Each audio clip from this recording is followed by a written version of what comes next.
ഇന്നലെ ഇവിടെ പള്ളിയിൽ വന്നൊരു മോൻ്റെ ഷർട്ടിലൊക്കെ ഒരു ഡിസൈന്, ഒരു പ്രത്യേകതരം ഡിസൈന്. ഞാൻ സത്യം വിചാരിച്ചാൽ അത് ആ ഷർട്ടിൽ ഡിസൈനാണെന്ന് വിചാരിച്ച്. പെർഫ്യൂം തേച്ച് കൊടുത്തപ്പോൾ ഇവിടെ തേക്കട്ടെ എന്ന് ചോദിച്ചപ്പോൾ ഇവിടെ തേച്ചോളൂ, ഇത് കുഴപ്പമില്ല, ഇത് ഓൾറെഡി കറ ആയതാണെന്ന് പറഞ്ഞു. അതിന് തൊട്ട് മുമ്പ് ഒരു കഫേയിൽ കയറി കോഫി കുടിച്ച സമയത്ത് ടേബിള് പൊട്ടാനായിട്ടുണ്ട്.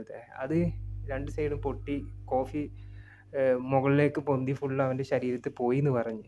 അതുകൊണ്ടാണ് ആ ഡിസൈൻ വന്നതെന്ന് പറഞ്ഞു. എന്നോട് ചോദിക്കുക എന്തോ ഒരു പ്രശ്നമുണ്ട്, കഴിഞ്ഞ ദിവസം ജ്യൂസും പോയി, ഇപ്രാവശ്യം കോഫിയും പോയി, എന്താ അറിയില്ല, എന്തോ പ്രശ്നമുണ്ട്.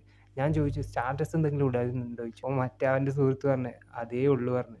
ഇങ്ങനത്തെ സ്റ്റാറ്റസാണ് ഇടയിൽ ചോദിച്ചു. അപ്പോൾ ഭക്ഷണം കഴിക്കുന്ന, ഫുഡ് അടിക്കുന്ന, നല്ല ലാവിഷായിട്ട് എൻജോയ് ചെയ്യുന്ന ഫോട്ടോസാണിത്. അപ്പോൾ കണ്ണേറായിരിക്കാം എന്ന് പറഞ്ഞു. ഈ കണ്ണേറൊക്കെ ഉള്ളതാണോ? ഒന്ന് പറയണം കേട്ടോ.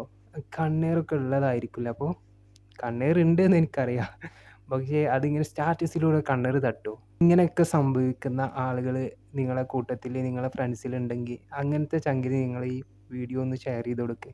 ഇങ്ങനെ ഒരു അനുഭവം എനിക്കുണ്ടായപ്പോൾ അതൊന്ന് ഷെയർ ചെയ്യണമെന്ന് തോന്നി.